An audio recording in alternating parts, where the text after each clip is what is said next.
Hoje eu quero falar sobre um tema muito sério e que atinge principalmente as mães: a privação de sono.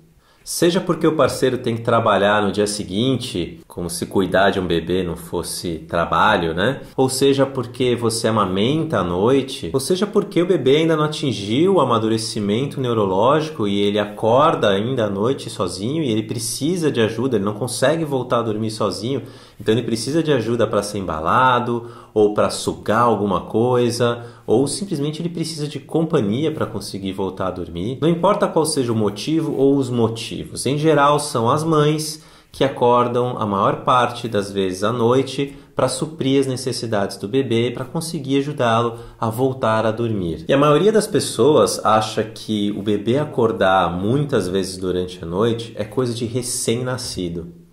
Mas isso não é verdade.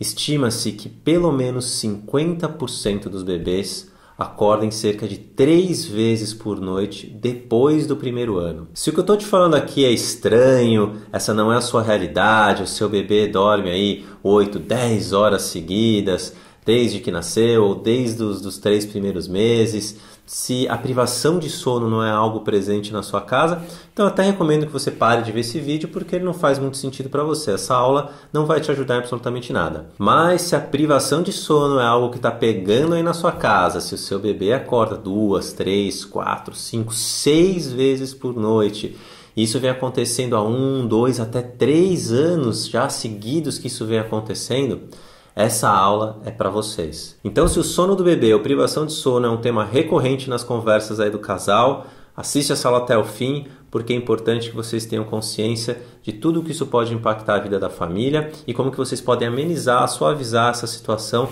dentro daquilo que é possível fazer. E olha que eu estou falando aqui por experiência própria.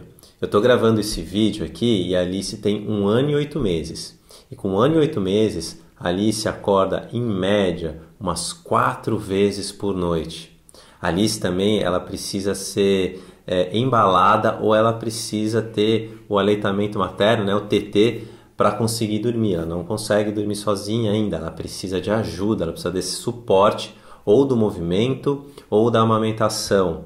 E ela também tem muita dificuldade, ela não gosta de dormir sozinha, ela gosta de dormir acompanhada, na cama compartilhada. Se a gente coloca ela na cama, em cerca de 1, 2, sozinha, né? Em cerca de 1, 2 horas ela acorda e acordou, ela não estica mais que 2 horas. Então esse é um desafio bastante real para a gente, ainda é um desafio que a gente tem que lidar todos os dias, e já faz aí 1 ano e 8 meses. Então eu estou falando de uma posição de quem sabe como é a privação de sono dentro de casa e todos os impactos que isso traz, principalmente para a mãe, principalmente para a Lari, que é quem consegue, de certa forma, melhor acalmar e ajudar a Alice a dormir, principalmente por causa do TT. Primeiro é importante a gente falar que o comportamento do sono dos bebês e das crianças tem uma variação gigantesca. Você tem bebês que conseguem dormir longas horas sem ser acordados, você tem bebês que acordam de hora em hora. Tem bebês que dormem sozinho desde os primeiros meses. Tem outros bebês que só conseguem pegar no sono com auxílio, sugando ou sendo embalado. Tem bebês que ficam bem dormindo sozinho no berço. Tem outros bebês que só conseguem dormir se estiverem acompanhados. Tem bebês que precisam dormir mais, tem bebês que precisam dormir menos, assim como acontece com a gente adulto, né? Tem adultos que precisam dormir mais, tem adultos que precisam de poucas horas de sono. Isso também acontece com os bebês e com as crianças. Então é importante aqui a gente sair daquele pensamento comum da média de que os bebês têm que dormir tantas horas por noite, em que eles não podem acordar e que se isso acontece tem alguma coisa errada com meu filho. Essa média não te ajuda, porque a variação é muito grande. Você pode ter bebês que dormem muito e bebês que dormem pouco. Então, a primeira coisa que a gente tem que fazer é se libertar dessa cultura da comparação. Se a sua vizinha, o seu sobrinho, dorme 12 horas por dia e não acorda à noite desde a primeira semana de vida, ótimo, parabéns, muito bom para ela. Mas se essa não é a sua realidade, esquece a comparação e vão aprender como lidar com a realidade que está na frente de vocês. que é a privação de sono, acordar à noite várias vezes, até acontecer o amadurecimento neurológico da criança, e aí sim ela começa a ter um padrão de sono mais parecido com o nosso de adulto. Até isso acontecer, a gente tem que ter paciência e seguir algumas dicas, algumas estratégias para amenizar os efeitos da falta de sono. Então a primeira coisa aqui é paz no coração. A questão do sono faz parte do desenvolvimento neurológico de qualquer ser humano. Alguns vão ser mais rápidos, outros mais devagar, mas em torno dos 5, 6 anos, todas as crianças chegam lá. Segundo, isso varia também de acordo com a personalidade e com a própria genética do bebê. E não tem como acelerar esse processo. A gente tem que ter respeito e gentileza para viver este processo junto com o nosso filho. E, claro, como eu disse, seguir algumas dicas para facilitar essa jornada. Esse servir de consolo tem um estudo da Universidade de Bristol que saiu em 2019 que diz o seguinte. Segundo esse estudo, ele fala que bebês que acordam com frequência apresentam níveis mais altos de inteligência e melhor saúde mental. E aqui o professor Peter Fleming, que é um especialista em desenvolvimento infantil e saúde, ele fala o seguinte. Há uma correlação entre níveis muito altos de desenvolvimento e realização intelectual e não dormir a noite toda. Enquanto muitos pais acreditam que um bebê que dorme sem interrupção é o melhor, de uma perspectiva evolutiva, é mais natural que os bebês acordem com frequência. Os bebês humanos não são projetados para dormir por longos períodos. Isso não é para eles. Não há absolutamente nenhuma evidência de que haja qualquer benefício para alguém ter um filho que dorme mais e consistentemente. Talvez não seja isso que a maioria dos pais gostaria de ouvir. Essas aqui são as palavras do Peter Fleming, o autor aqui desse estudo. Então, eu acho que Alice vai ser o próximo Einstein da humanidade. Mas então vamos entender por que esse tema é importante e por que a gente tem que dar prioridade se essa é uma realidade na sua casa, na sua vida. Existe um consenso na medicina preventiva de que existem alguns hábitos que eles são fundamentais, são direcionadores de saúde e bem-estar ao longo de toda a nossa vida. E quando eu falo aqui de saúde, eu estou falando de saúde integral, saúde física, saúde emocional, saúde mental. Então se você quer ter uma saúde ao longo de toda a sua vida, uma menor incidência de doenças, um bem-estar maior ao longo de toda a sua vida, você tem que focar, de acordo com a medicina preventiva, em 4 pilares. 4 pilares de hábitos e ações e atitudes que você tem aí, de rotinas que você tem no seu dia a dia. Os 4 pilares da saúde são sono, alimentação saudável, atividade física e vida social afetiva ativa. Desses 4 pilares, o sono é o mais ignorado e desvalorizado na nossa sociedade atual. A gente vive uma sociedade que valoriza a ultra performance, a ultra produtividade, e dormir é para fracos, dormir é perda de tempo, né? Existe até os clubes aí das 5 da manhã, que acorda muito cedo para você não perder tempo, para você poder aproveitar e ter uma alta produtividade, ter uma sensação de que você conseguiu realizar muitas coisas no seu dia porque você dormiu pouco e conseguiu fazer muita coisa. Tem um grande erro aí, tem um grande engano nessa cultura e que faz muito mal para a nossa saúde. Na verdade, o sono, ele é um pilar, ele seria quase que o pilar fundamental desse sistema de saúde, porque ele impacta diretamente os outros 3 pilares de saúde. Vou te dar alguns exemplos aqui. Pessoas que não têm a sua necessidade de sono suprida têm uma tendência a comer pior, a ter uma dieta ruim. Tem um estudo de um órgão de saúde espanhol que falou o seguinte: mais de 1/3 das pessoas come mal quando dorme pouco. Isso tem uma razão, né? Você quer compensar aquela falta de sono comendo coisas mais saborosas, né? Coisas que te deem essa compensação de um prazer que você acabou não tendo. Então você vai acabar indo para o fast food, para os industrializados, para os doces, para os hipercalóricos. E tem um outro estudo que falou o seguinte, ele apontou que dormir pouco aumenta o apetite e a resistência à insulina, associando a falta de sono à obesidade e ao diabetes. Então, quem dorme mal, dorme pouco, dorme de forma insuficiente, tem uma tendência maior a desenvolver diabetes e obesidade. Vamos olhar o pilar atividade física. Quem dorme de forma insuficiente acaba tendo um menor rendimento físico. E aqui tem até uma outra citação. O processo de regeneração de tecidos cerebrais e físicos ocorre à noite. Se não há descanso, não há recuperação correta. E isso afeta o rendimento físico e intelectual.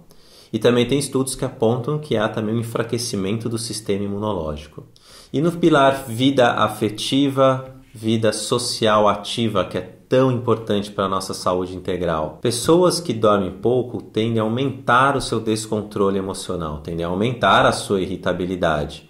E claro que irritabilidade e descontrole emocional acabam afetando as nossas relações com as outras pessoas. Acho que esse aqui é bem autoexplicativo. Tá legal, então a gente entendeu que sono é um dos pilares para a saúde integral, um dos pilares para a prevenção de doenças, para uma vida com bem-estar. E a gente viu que o sono também ele é o mais crítico desses 4 pilares porque ele afeta diretamente os outros 3. Agora, o que é um sono saudável? O que é um sono restaurador? Existem 3 elementos que a gente precisa ter na nossa noite para a gente dormir bem. O primeiro deles é duração, que tem que ser o suficiente para a gente conseguir ficar descansado e alerta durante o dia. E, em geral, isso acontece quando a gente dorme de 7 a 9 horas por dia. O segundo deles, o sono precisa ter continuidade, ou seja, dormir sem interrupções, para que o sono seja realmente efetivo e restaurador. E o terceiro elemento que a gente precisa ter para ter um sono saudável é profundidade. O sono ele tem que ser suficientemente profundo para que ele seja restaurativo. E aqui é que está o ponto, né? Se você olhar para o sono de uma mãe que está acordando várias vezes à noite para suprir as necessidades do seu bebê, nenhum desses 3 elementos está presente. Não tem duração, não tem continuidade e não tem profundidade. Espera aí que o buraco é mais embaixo. Os efeitos da privação de sono na saúde eles são bombásticos. Dá uma olhada só nesses outros impactos que é a privação de sono prolongada, né, crônica, fadiga, né, crônica por falta de sono vai causando na saúde de um ser humano. A privação de sono ela gera profundos impactos na nossa saúde mental, podendo levar a ansiedade, fadiga crônica, burnout e até depressão. E aí tem um efeito que é o ciclo vicioso. Quando a gente dorme pouco, a gente tem uma tendência a desenvolver algum tipo de distúrbio mental, como eu disse, um burnout, uma fadiga crônica, uma ansiedade. E esses distúrbios fazem com que a gente não consiga dormir. Então a gente não consegue dormir, tem mais dificuldade para dormir, já dorme pouco, tem mais dificuldade e aumenta o distúrbio mental e essa vira uma bola de neve, um ciclo vicioso que é bastante difícil de quebrar e muitas vezes tem que ser quebrado com intervenção de medicamentos e ajuda profissional. A privação de sono prolongada também tem impactos cognitivos, como problemas de memória e de atenção. Olha só o que diz esse artigo aqui. É durante o sono que o cérebro consegue consolidar as memórias e renovar o desempenho cognitivo, permitindo uma maior capacidade de concentração, atenção e desempenho das funções. Assim, uma pessoa em privação de sono por muitas horas tem mais dificuldades para lembrar das coisas, concluir raciocínios, concentrar-se ou ter atenção, apresentando dificuldades em tomar decisões e piores desempenhos no trabalho ou na escola, por exemplo. Acho que todo mundo que conhece alguém que está em privação de sono consegue perceber isso com muita clareza, né? O que eu estava fazendo mesmo? Aí vai para a cozinha e esquece o que foi fazer na cozinha. Ou para uma coisa no meio e esquece o que estava fazendo. Enfim, esse caos da memória, esse caos da atenção, ele é extremamente presente nas pessoas com privação de sono. E tem estudos que estão apontando que a privação de sono gera perdas permanentes de neurônios. Ou seja, danos cerebrais irreversíveis, eles mexem na estrutura do nosso cérebro. A privação de sono também está ligada a acidentes domésticos e acidentes em geral. Olha só o que essa reportagem da BBC fala.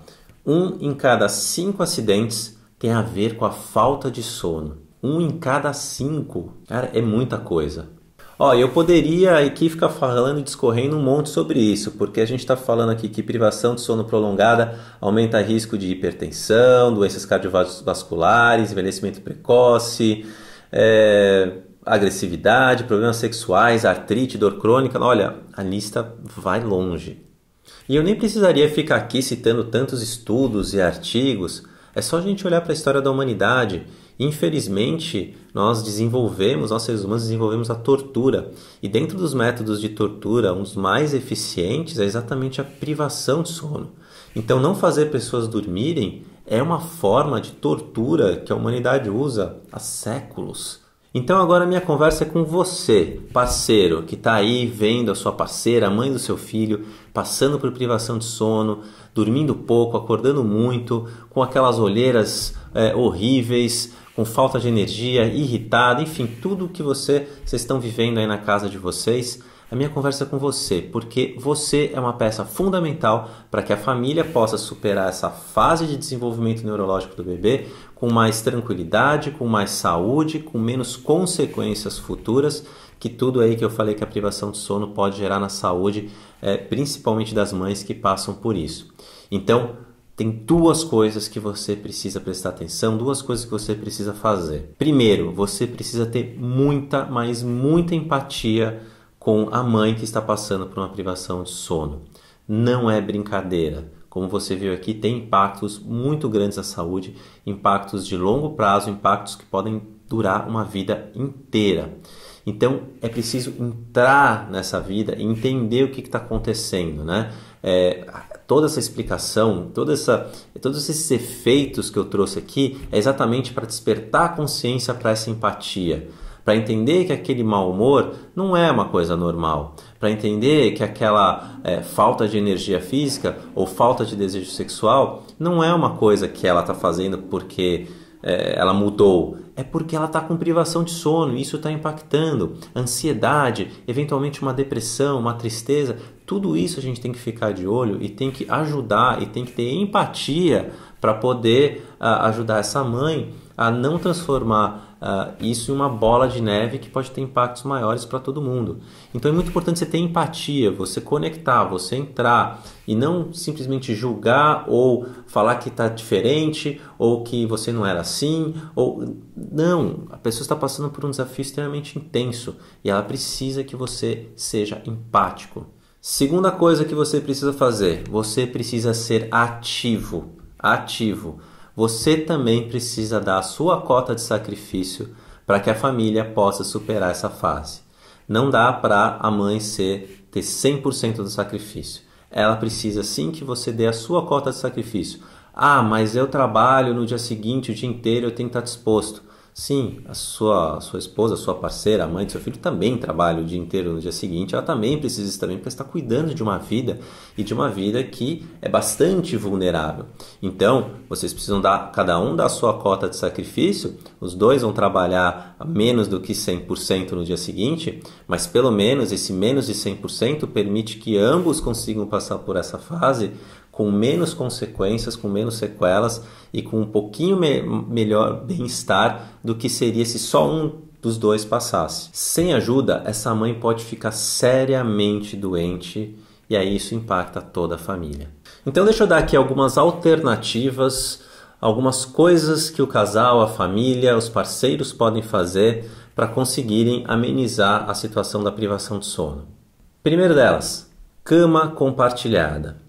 Bebês que têm dificuldade para dormir tendem a ser aqueles bebês mais sensíveis, que precisam de mais contato humano, que precisam de mais calor e colo. E muitas vezes precisam de sucção para se acalmar e conseguir voltar a dormir. Então a cama compartilhada ajuda muito, porque não tem aquele movimento de levantar, ir até o berço, pegar o bebê, colocar na cadeira, botar no peito ou balançar e depois põe de volta, dorme. Quando você vai fazendo todo esse movimento, você já quebrou tanto o seu sono. Quando você faz a cama compartilhada, principalmente para a mulher, ela pode simplesmente virar, dar o peito, o bebê pega, se acalma, ela não levanta, ela quase nem abre o olho e isso ajuda a ter um sono um pouquinho melhor. 2. Revezem ou façam turnos. Então, por exemplo, O pai pode ser o responsável por trocar fralda e embalar, né, se for necessário durante a noite, e a mãe é responsável por amamentar. Essa é uma forma que vocês conseguem ao longo da noite ir equilibrando um pouco essa quantidade de sono.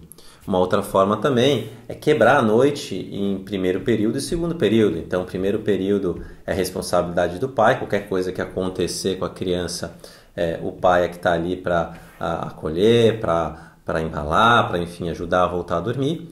E a mãe pega a segunda metade. Nessa estratégia, o que não é recomendado é o uso de mamadeira noturna para bebês que amamentam no peito. Porque a mamadeira noturna ela pode gerar confusão de bicos e o desmame precoce. Então, a amamentação noturna ela continua no peito e com a mãe. Isso não tem como negociar, porque o pai não pode dar essa mamadeira porque isso realmente pode ser prejudicial para a amamentação. Mas o pai pode sim entrar no embalo, na troca de fralda, em tudo o que não é alimentação noturna. 3. Mãe, peça ajuda para dormir em horários alternativos. Acione a sua rede de apoio. Durma quando o seu bebê estiver dormindo. Eu sei que existem situações que isso não dá, né? Que às vezes a gente tem mais de um filho e aí é complicado você dormir numa casa com mais de uma criança, mesmo que o bebê esteja dormindo. Mas sempre que possível, sempre que você conseguir, o bebê foi dormir, vai dormir também. Ah, mas tem roupa para lavar, tem casa para limpar, tem sei lá o que para resolver. Peça ajuda, deixa para o parceiro. Não subestime o impacto que a falta de sono tem na sua vida. Então vamos ser mais realistas nesse sentido, né? Mais humildes nesse sentido, e falar assim, não dou conta de cuidar dessa casa toda, de tudo que tem que fazer, vou pedir ajuda, e se não tiver ajuda, infelizmente vai ficar assim. Porque a gente tem que fazer escolhas, e sono é prioridade nesse momento. Quarta dica, e essa é muito boa, muito poderosa e pouco conhecida. É o descanso ativo. É normal a gente não conseguir dormir de dia, né? O bebê está dormindo, durma quando o seu bebê está dormindo. É muito legal essa dica, funciona para algumas pessoas, mas para outras pessoas não funciona porque você não consegue pegar no sono durante o dia. Mas existe uma outra forma de descansar bastante poderosa que pode ser feita nesses momentos, que é o descanso ativo.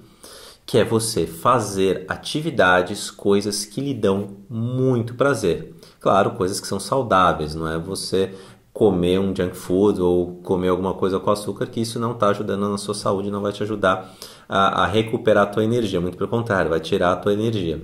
Mas faça coisas que te dão prazer, coisas que te faz você entrar em flow, né? Entrar num estado de fluxo, né? Que você nem percebe que o tempo está passando, pode ser com alguma pessoa ou você sozinho, enfim, não importa. Cada um sabe quais são as atividades que dão prazer, atividades saudáveis que dão prazer.